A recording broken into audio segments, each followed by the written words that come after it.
Hello, ഞാൻ നിങ്ങൾക്ക് ഒരു അടിപൊളി സംഭവം കാണിച്ചുതരാം. മാസങ്ങളായിട്ട് നമ്മുടെ പറമ്പിൽ വളർന്നുകൊണ്ടിരിക്കുന്ന കുറേ പേരുടെ ഒരു കൂട്ടായ്മയുടെ ഒരു സംരംഭം അത് നമ്മുടെ വീട്ടിലും വളർന്നുകൊണ്ടിരിക്കുകയായിരുന്നു. അപ്പോൾ അതിൻ്റെ ഒരു ചെറിയൊരു പാർട്സ് നമുക്കും കിട്ടി. അപ്പോൾ അത് എന്താണെന്ന് നിങ്ങൾക്ക് കാണണ്ടേ? അത് നമ്മുടെ ചേട്ടൻ്റെ കാട്ടിൽ നിന്നൊക്കെ ഇറങ്ങി വരുന്നുണ്ട്. തേനീച്ച കടിച്ചോ? ഇങ്ങനെ മുടിയിൽ തേനീച്ച മിക്കാറും കൂടെ വെക്കും. അപ്പൊ തേനീച്ചകൾ, അത് വലിയ സൈസ് തേനീച്ചകളായിരുന്നേ. അപ്പൊ ഇതെല്ലാം കൂടെ എല്ലാം കൂടെ കുറേ നാളുകൾക്ക് മുന്നേ ഇവിടെ വന്ന് അയ്യൂടാ എന്നെ കൊത്തോന്ന് തോന്നുന്നു ഈശ്വരാ.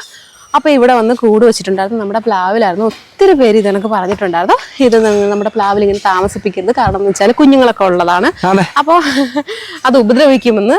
പക്ഷെ നമുക്ക് അതിന്റെ ഒരു ചെറിയൊരു പാർട്സ് മാത്രമേ കിട്ടിയിട്ടുള്ളൂ. ഇതിന്റെ വലിയൊരു ഷീറ്റ് കണക്കൊരു ഉറവ ഇനി ആ പ്ലാവിന്റെ അവിടെ ഇരിപ്പുണ്ട്. അപ്പൊ ഈ ചേട്ടൻ ഇതൊന്നും എടുത്ത് കളയാനൊന്നും സമ്മതിക്കില്ല. ചേട്ടൻ പറഞ്ഞിട്ടുണ്ടായിരുന്നു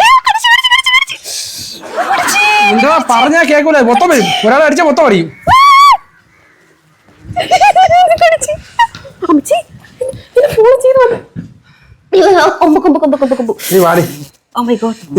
കടി വാങ്ങിച്ചോണ്ടല്ലേ? ഒരാളല്ലേ അടിച്ചോളൂ? ഇല്ല, നല്ല നീറ്റിലുണ്ട് കേട്ടോ. അതിന്റെ കൊമ്പുണ്ടോ? വിഷടാ ഇങ്ങ വന്നേ ചേട്ടാ. വിഷടാ ഇങ്ങ വന്നേ ചേട്ടാ. ഈ കൊമ്പ് കഴുകിടാ. ഒരാളല്ലേ അടിച്ചോളൂ? ഭയങ്കര നീറ്റില്ല, ഭയങ്കര നീറ്റില്ല. ചത്തോ? കൊമ്പ് അടിച്ചോളൂ. കുഴപ്പമുണ്ടോ? അയ്യോ മൊത്തത്തിൽ കൊള്ളാം. പിന്നെ ഞാൻ ആദ്യമായിട്ടാണ് എനിക്ക് തേനീച്ചയുടെ കടികളൊന്നും നല്ല നീറ്റിലുണ്ട്. നമ്മുടെ കടന്തലിന്റെ അതിൽ നിന്ന് നല്ല എഫക്റ്റ് ഉണ്ട് കേട്ടോ. അപ്പോ മാസങ്ങൾക്ക് മുന്നേ ഞാൻ എന്നിട്ടും മൊബൈലും പിടിച്ചോണ്ടാണ് ഓടിയത്. അപ്പൊ എന്നെ സമ്മതിക്കണം. ഇത് ശാന്തമായിട്ടുള്ള ജീവിയാണ്. നമ്മൾ ഉപദ്രവിച്ചാൽ മാത്രമേ ഈ തേനീച്ചകൾ നമ്മൾ ഉപദ്രവിക്കുള്ളൂ എന്ന് ചേട്ടൻ പറഞ്ഞതിന്റെ ഒറ്റ പേര് മാത്രമാണ് ഇത്രയും നാളും വളരെ ശാന്തമായി അതിവിടെ വളർന്നുകൊണ്ടിരുന്നത്. പക്ഷെ എന്താ, ഇപ്പൊ നമ്മൾ പുറത്തു പോകാനായിട്ട് റെഡി ആയപ്പം ഒരു ഭയങ്കരമായ സൗണ്ട് നമ്മുടെ ആ ഒരു പ്ലാവിന്റെ മുട്ട് കേട്ടു. അപ്പൊ ചേട്ടൻ പറഞ്ഞു, എടി ആരോ പുറത്തുനിന്ന് കല്ലോ എന്തോടുത്ത് എറിഞ്ഞു, മാരകമായ നല്ല സൗണ്ട് കേട്ടിട്ടുണ്ടായിരുന്നു എന്ന് പറഞ്ഞു. അപ്പൊ ഞങ്ങൾ പുറത്തു പോയി നോക്കി, ജസ്റ്റ് ഒന്നും കണ്ടില്ല. 1-2 കടന്ന് തേനീച്ച ഇങ്ങനെ പറന്ന് വരുന്നുണ്ടായിരുന്നു. അപ്പൊ ഞങ്ങൾക്കൊന്നും തോന്നിയില്ല. പിന്നെ ചേട്ടനൊരു ഡൗട്ട്, ഇത് വെളിയിൽ നിന്ന് മനപ്പൂർവ്വം ആരെ എറിഞ്ഞ ഞങ്ങൾക്ക് എനിക്ക് ഫീൽ ചെയ്തിട്ട് ഞാൻ അങ്ങനെ ആ പ്ലാവിന്റെ മൂട്ടിൽ പോയി നോക്കിയപ്പോ ഉണ്ടല്ലോ, സത്യ ചേട്ടൻ പറഞ്ഞ് എറിഞ്ഞ് വീഴ്ത്തേക്കുന്നു. അങ്ങനെ അതിന്റെ മൂട്ടിൽ വന്ന് വീണത് അവരുടെ എത്രയും നാളത്തെ കഷ്ടപ്പാടായിരുന്നേ. നമുക്ക് അതിന്റെ തേനും കാര്യങ്ങളൊന്നും വേണ്ട, അവരുടെ ആ ഒരു കഷ്ടപ്പാട് നമ്മളിങ്ങനെ കണ്ട് ആസ്വദിച്ചുകൊണ്ടിരിക്കുകയായിരുന്നു. നല്ല രസമായിരുന്നു. ഇങ്ങനെ വിരിഞ്ഞ് നല്ല, അത് കാണിക്കാൻ എനിക്ക് പറ്റത്തില്ല, എന്നെ കഴിച്ചോടിച്ച നിങ്ങൾ കണ്ടില്ലേ. അപ്പോ ഞങ്ങൾക്കും ഒരു തേനീച്ചക്കൂട് കിട്ടി.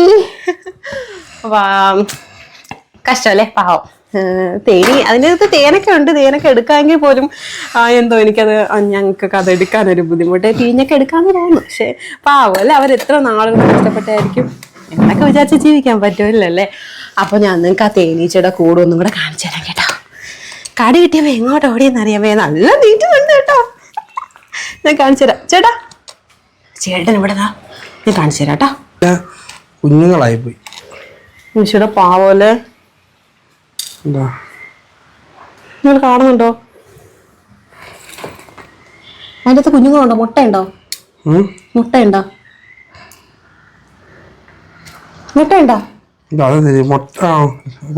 കാണിച്ചു ചേട്ടാ മുട്ട. ഞാൻ ഇതൊന്നും കണ്ടിട്ടില്ല, ഇത്രയും വലിയ കൂടും കണ്ടിട്ടില്ല, ഒന്നും കണ്ടിട്ടില്ല.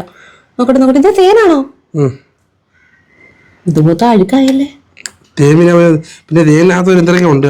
നോക്കി നിങ്ങൾക്ക് കാണാൻ പറ്റുന്നുണ്ടോ? അയ്യോടാ പാവം, അതിന് ഒത്തിരി കുഞ്ഞുങ്ങളുണ്ട്. ആരോടാ ഇത്ര ദുഷ്ട മഹാഭാവി ഇത്രയും ദുഷ്ടത്തരം കാണിച്ച്? പാവം വിഷയടാ, അവനൊന്നും ചെയ്യണ്ട. അപ്പൊ നമ്മുടെ ചേട്ടൻ ഇവിടെ കിടന്ന് ഓരോന്നായിട്ട് അയ്യോ കരിയൊക്കെ പറ്റി കടി കിട്ടിയപ്പോ എന്തോന്നറിയാം. അപ്പൊ നമ്മുടെ എല്ലാ കുളമായി. ഇനി എന്നെ കടിക്കുമെന്നാ തോന്നുന്നത്. ഞാൻ ജസ്റ്റ് അതിൻ്റെ ജസ്റ്റ് ഒന്ന് സൂം ചെയ്ത് കാണിച്ചാൽ അതിൻ്റെ ബാലൻസ് കുറച്ചും കൂടെ നിൽപ്പുണ്ട് കേട്ടോ. നല്ല അത്യാവശ്യം വലിയൊരു കൂടായിരുന്നേ. മിക്കവാറും എന്നെ അടുത്ത കടി കിട്ടാൻ ചാൻസ് ഉണ്ട് എനിക്ക്. ഞാൻ കാണിച്ചു തരാം. കാണാൻ പറ്റുമോ എന്നറിയത്തില്ല. അൾട്രാ ആയതുകൊണ്ട് ഒരുവിധം നമുക്ക് സൂം ചെയ്തെടുക്കാൻ പറ്റും. അതിൻ്റെ ബാലൻസ് ഭാഗം നിൽപ്പുണ്ട്. ഇനി കുറച്ചും കൂടെ ഉണ്ട് കേട്ടോ. കുറച്ച് ബാലൻസും കൂടെ അപ്പുറത്തുണ്ട്. എനിക്ക് അങ്ങോട്ട് പോയി എടുക്കാൻ പറ്റത്തില്ല, കാരണം എന്നെ കഴിച്ചു പറിക്കും അതെല്ലാം കൂടെ. അപ്പൊ ഇതാണ് നമ്മുടെ തേനീച്ചയുടെ കൂടിന്റെ അത്. അപ്പോൾ അതിന്റെ ബാലൻസ് കൂട് കിട്ടിയിട്ടുണ്ട്. അല്ലേ, നമുക്ക് അതിനെ ഒന്നും ഉപദ്രവിക്കണ്ട. അതവിടെ ജീവിച്ച് പൊക്കോട്ടെ, അതതിൻ്റെ ആവശ്യമൊക്കെ കഴിഞ്ഞ് പൊക്കോട്ടെ അല്ലേ. അപ്പോൾ അങ്ങനെ ഇരിക്കട്ടെ. അപ്പോൾ എനിക്ക് നല്ലൊരു കടിയും കിട്ടി. നല്ല അടിപൊളിയൊരു ബ്ലോഗായിരുന്നു, നല്ല സുഖമുള്ള ബ്ലോഗായിരുന്നു. ഈ തേനീച്ചക്കൂടിൽ ഒത്തിരി മുട്ടയുള്ളത് കൊണ്ട് നമുക്ക് അങ്ങനെ അധികം തേനൊന്നും അങ്ങനെ കളക്ട് ചെയ്യാനൊന്നും പറ്റില്ല. അതുകൊണ്ട് ഈ മുട്ടകളെല്ലാം നമ്മൾ വീണ്ടും അവിടെ തന്നെ കൊണ്ടുവച്ച് അവരെടുത്തോണ്ട് പോട്ടെ, അതല്ലേ നല്ലത്. വിഷമൊന്നും ഇല്ലാത്തയാണെന്ന് തോന്നുന്നു, ഇതുവരെ കുഴപ്പമൊന്നുമില്ല. പിന്നെ ടെൻഷനായതിൻ്റെ ഒരു പ്രശ്നമേ ഉള്ളൂ. അതൊരു അമ്മാതി കണ്ണിക്കൂടെ തേനീച്ച പറന്നെന്ന് പറയില്ലേ, കണ്ണിക്കൂടെ ചെവി കൂടെ എന്തായാലും നല്ലോണം പറന്നു കേട്ടോ. നല്ല നീറ്റലുണ്ട്. അപ്പൊ തേനീച്ചയുടെ മുട്ടിലൊന്നും ആരും ഇങ്ങനെ പോയി നിൽക്കരുത്. കൊള്ളാം, ഞാൻ ഐ സിനിമയിൽ മാത്രമേ കണ്ടുള്ളായിരുന്നു. നല്ല എഫക്റ്റ് ഉണ്ട് കേട്ടോ. Okay, bye bye bye bye bye.